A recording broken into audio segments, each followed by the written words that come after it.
Okay, bismillahirrahmanirrahim. Assalamualaikum warahmatullahi taala wabarakatuh dan selamat pagi semua. So, kita dah pun laluilah 2 minggu cuti pertengahan tahun itu. So, minggu ni kita akan sambung balik kita punya kelas. Okay. So, di mana hari ini kita akan melihat berkenaan dengan bab baru iaitu bab 5. Okay, berkenaan dengan termokimia. Okay.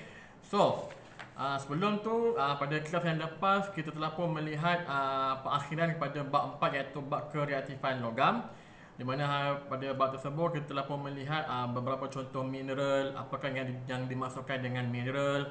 Okey, apa tu, dan kita tengok tentang konsep mineral unsur dan juga mineral sebatian.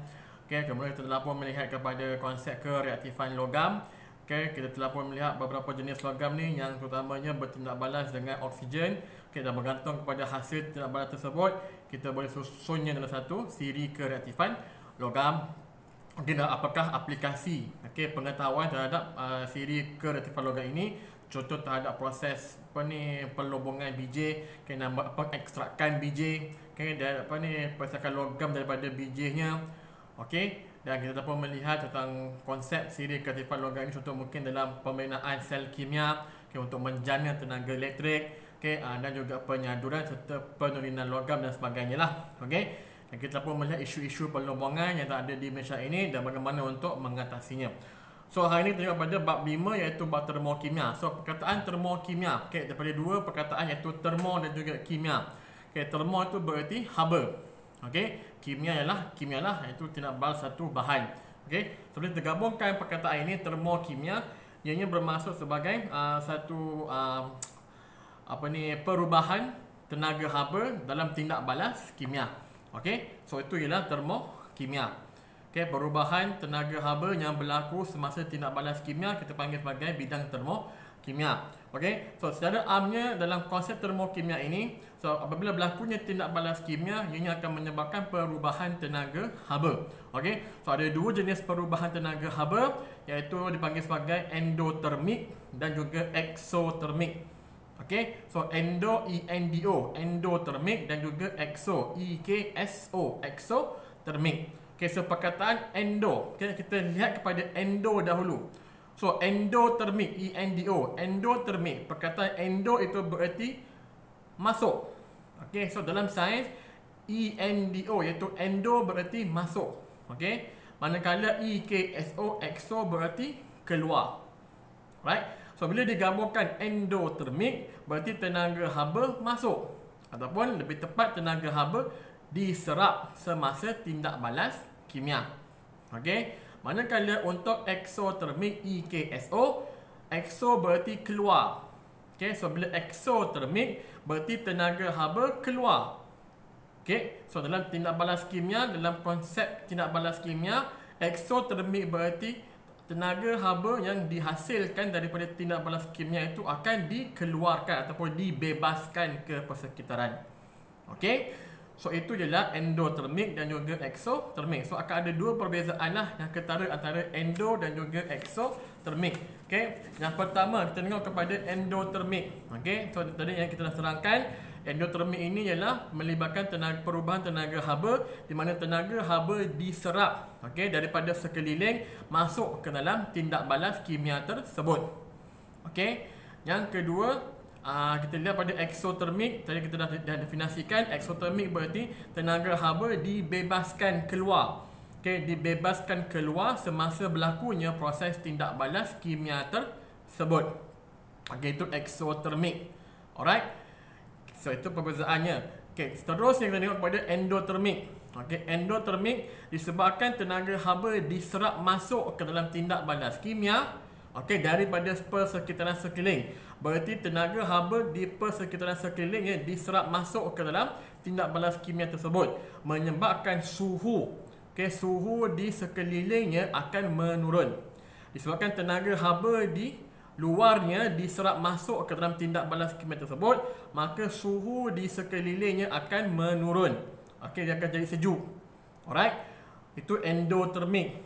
Kalau exotermik EXO disebabkan semasa berlakunya tindak balas kimia tersebut, tenaga haba dibebaskan ke persekitaran sekelilingnya, maka suhu di persekitaran sekelilingnya akan meningkat. Okay, menyebabkan suhu di persekitaran sekelilingnya menjadi lebih tinggi daripada suhu sebelumnya. Okay. So itu perbezaan yang kedua. Okay. So yang ketiga kita tengok pada perubahan tenaga haba. Okay, perubahan tenaga haba endotermik ini kita selalu labelkan kepada positif. Okay. Perubahan tenaga haba positif ialah kepada endotermik. Sebab apa positif? Sebab tenaga haba dia diserap masuk ke dalam tindak balas kimia. So tindak balas kimia tersebut dia menerima tenaga haba. So dia kira sebagai positif. So positif itu merujuk kepada jumlah tenaga haba yang terdapat dalam tindak balas kimia tersebut. So jika tenaga habanya bertambah, berarti ianya satu perubahan tenaga haba yang positif. So endotermik adalah perubahan tenaga haba yang positif. Okey. Untuk eksotermik, disebabkan semasa berlakunya tindak balas kimia tersebut, haba dibebaskan keluar, maka dikatakan perubahan tenaga haba semasa tindak balas kimia tersebut adalah negatif. Okay, sebab apa? Haba dibebaskan keluar. Okay, so ini ialah perbezaan antara endotermik dan juga eksotermik. Okay, so ada 3 perbezaan lah. Okay, yang pertama adalah endotermik, tenaga haba diserap ke dalam tindak balas kimia. Okay, manakala untuk eksotermik, tenaga haba dibebaskan keluar semasa tindak balas kimia berlaku. Okay, perbezaan yang kedua ialah endotermik dia akan menyebabkan suhu sekelilingnya menurun, manakala eksotermik dia akan menyebabkan suhu sekelilingnya bertambah ataupun meningkat. Okay, yang ketiga, perubahan tenaga haba di endotermik bersifat positif, manakala perubahan tenaga haba dalam eksotermik bersifat negatif. Okey, so perubahan suhu dapat kita kesan menggunakan alat yang dipanggil sebagai termometer.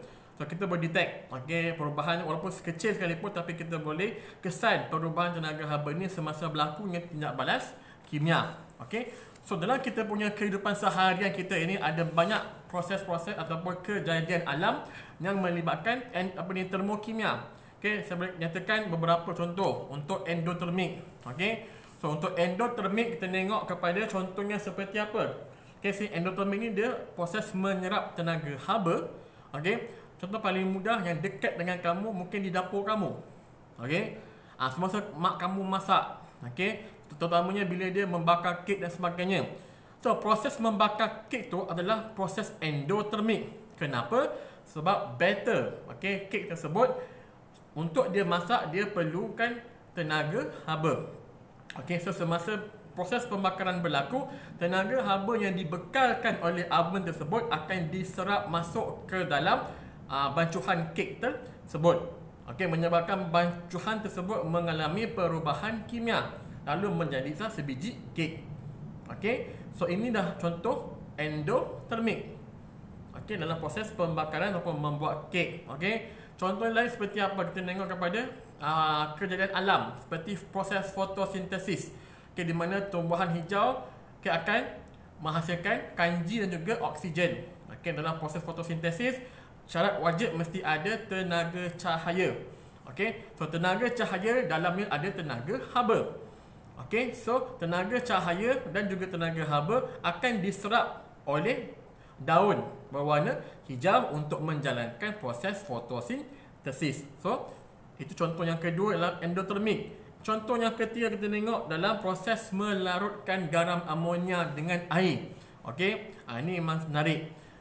So konsep melarutkan garam amonia. So jika kita ada garam amonia, kita larutkan dengan air, kita akan dapati suhu di sekelilingnya akan menjadi sejuk. Sebab apa? Semasa garam amonia yang kering itu bertindak balas dengan air, ianya akan menyerap tenaga haba di sekelilingnya. Iaitu satu proses endotermik menyebabkan suhu sekelilingnya menjadi sejuk. So asas kepada konsep endotermik ini dengan melarutkan garam amonia dengan air, ada beberapa contoh penghasilan barangan yang sangat-sangat penting. Terutama dalam first aid kit. So dalam first aid kit, kalau kamu dalam kotak first aid kit ataupun mungkin dekat farmasi, kamu akan jumpa satu benda yang dipanggil sebagai cold pack. Ataupun instant cold pack lah paling mudah. Instant cold pack atau pack sejuk segera.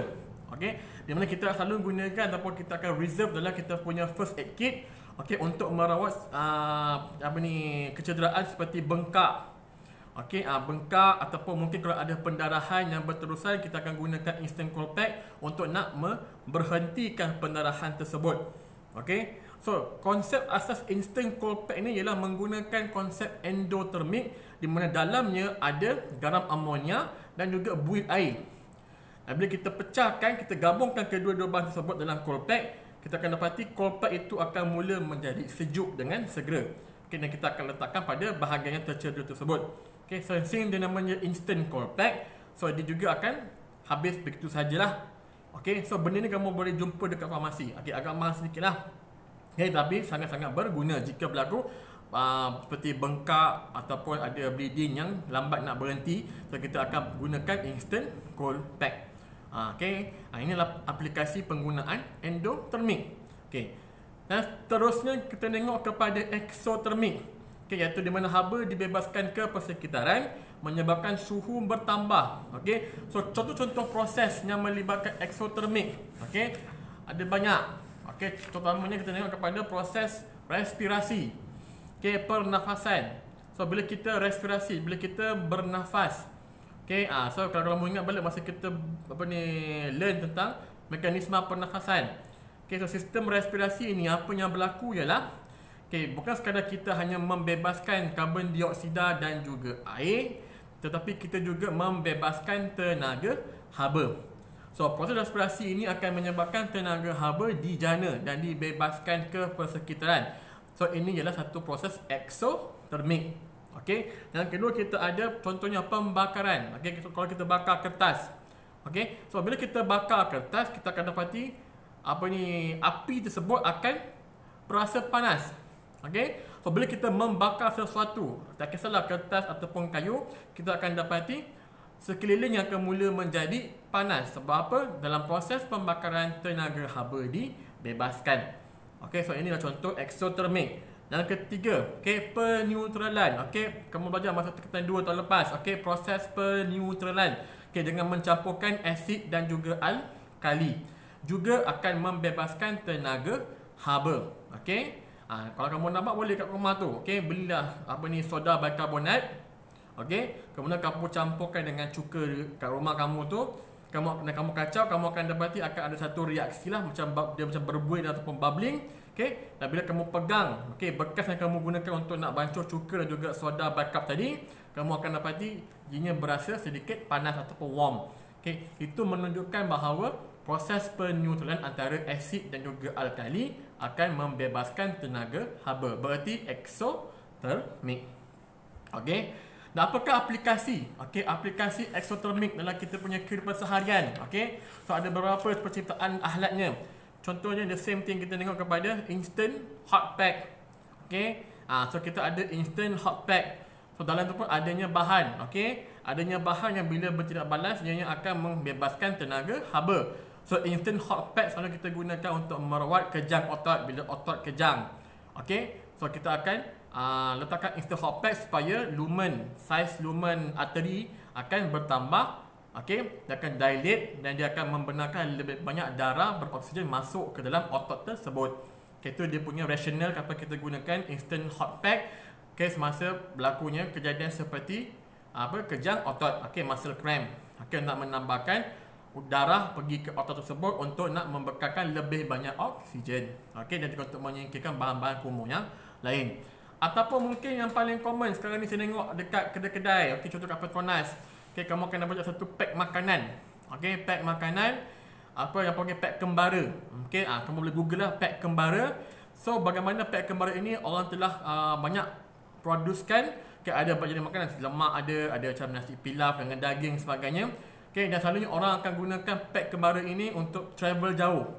Okay, untuk travel jauh, dan apa yang mereka buat sebelum makan, mereka hanya perlu masukkan air sahaja dalam bekas tersebut. Okay, dan bila dimasukkan air, didapati akan berlakunya satu pembebasan tenaga haba yang sangat banyak, yang menyebabkan pack-pack makanan dan tersebut akan dipanaskan oleh tindak balas tersebut. Okay, so ini ialah aplikasi exotermik, di mana dalam pack kembara tu adanya pack makanannya dan satu pack yang memang khas untuk nak memanaskan makanan tersebut. So dalam itu ada satu bahan kimia yang dipanggil kalsium karbonat. Okey. So kalsium karbonat bila dicampurkan dengan air, bila bertindak balas dengan air, ianya akan menyebabkan tindak balas termokimia secara negatif, iaitu eksotermik. So dia akan menyebabkan tenaga haba dibebaskan. So dia akan mendidihkan air tersebut dan akan memanaskan makanan-makanan dalam pack tersebut. Okey. So ini adalah penciptaan yang agak kreatif, dengan memahami konsep eksotermik. Okay, so kamu boleh cari pack kembara tu, ada mungkin di sekeliling kamu ada dekat, tapi mostly saya tengok dia ada dekat Petronas besar. Okay, cari dekat situ pack kembara. So dia ada lebih kurang 2 ke 3 jenis contoh makanan yang ada. Tapi satu tempat tu mungkin masih lah RM30. Tapi kalau kamu nak tengok dia punya dahsyatnya, dia punya exothermic punya reaction tu, kamu boleh belilah cari. Okay, even benda ini pun telah pun diguna pakai dekat contoh di negara Taiwan. Menghasilkan contoh macam mi segera, ataupun instant ramen sebagainya, yang di mana mereka ada dalam tu pun the same thing, macam calcium karbonat. So mereka akan settingkan makanan mereka dan mereka akan campurkan dengan air ke dalam bahan tersebut dan akan menyebabkan exothermic, lalu memanaskan pack makanan tersebut. Okay, so benda ni banyak diguna pakai di negara Taiwan dan sebagainya. Okay, so untuk termokimia ini sahaja, tak banyak. Okay, untuk level kamu tak banyak, hanya untuk kamu kena tahu apa yang dimaksudkan dengan termokimia. Apakah dua jenis termokimia, ataupun 2 jenis tindak balas kimia yang akan menyebabkan perubahan haba, iaitu exothermic dan juga endotermic. So apakah endotermic, apakah exothermic, dan apakah contoh aplikasi konsep endotermic dan juga exothermic dalam mereka bahan ataupun mereka cerita sesuatu yang bermanfaat untuk kehidupan seharian kita. Dan apakah contoh-contoh proses lain yang menyebabkan berlakunya exothermic dan juga endotermic. Okey, so ini sahaja untuk level kamu. Dah habis pun bab 5 kita. Okey, so dengan penerangan ini, saya juga akan berikan sedikit latihan formatif untuk kamu buat. Okay, sila buat latihan kamu. Dan insyaAllah pada minggu hadapan kita akan masuk kepada bab 6, iaitu bab elektrik dan juga kemagnetan. Okay, sekian, terima kasih. Assalamualaikum warahmatullahi wabarakatuh.